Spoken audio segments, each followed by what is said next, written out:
স্পষ্ট ভাষায় বলে দিতে চাই, বঙ্গবন্ধু শেখ মুজিবুর রহমানকে হত্যা করা হয়েছে, মাদ্রাসার ছাত্র নেই। জিয়াউর রহমানকে শহীদ করা হয়েছে, মাদ্রাসার ছাত্র নেই। বলিয়ারদের হামলা করা হয়েছে, মাদ্রাসার ছাত্র নেই। খাদিজাকে কুপিয়ে রক্তাক্ত করা হয়েছে, মাদ্রাসার ছাত্র নেই।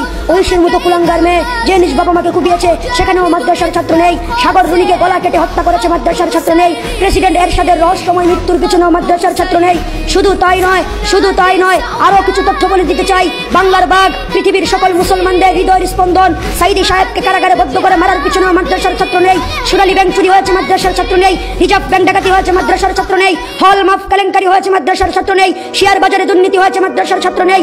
ইউরোপ আমেরিকাতে অর্থ পাচার করে আজ দেশটাকে দেউলিয়া বানানো হচ্ছে, মাদ্রাসার ছাত্র নেই। কানাডাতে নিজের দেশের টাকা পাচার করে বেগমপাড়া বানানো হচ্ছে, মাদ্রাসার ছাত্র নেই।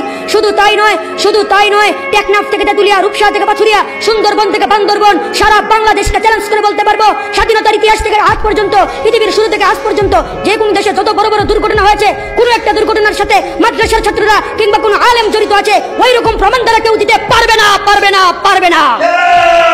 গুগলে দালাল আইন 1972 লেগে চার্জ দিলে আপনারা দেখতে পাবেন, বঙ্গবন্ধু দালাল আইনের আওতায় সারা দেশে 74টি ট্রাইব্যুনাল করেছিলেন, যেখানে 37,441 জনের নামে মামলা করা হয়েছিল। 22 জনের ফাঁসি হয়েছে, 68 জনের যাবজ্জীবন কারাদণ্ড হয়েছে, 752 জনের বিভিন্ন মেয়াদে কারাদণ্ড দেওয়া হয়েছিল। আশ্চর্যজনক হলেও সত্যি হলো, 22 জন, 68 জন, 752 জন, এমনকি 37,441 জনের মধ্যেও ইসলামিক কোন নেতা বা আলেম নেই।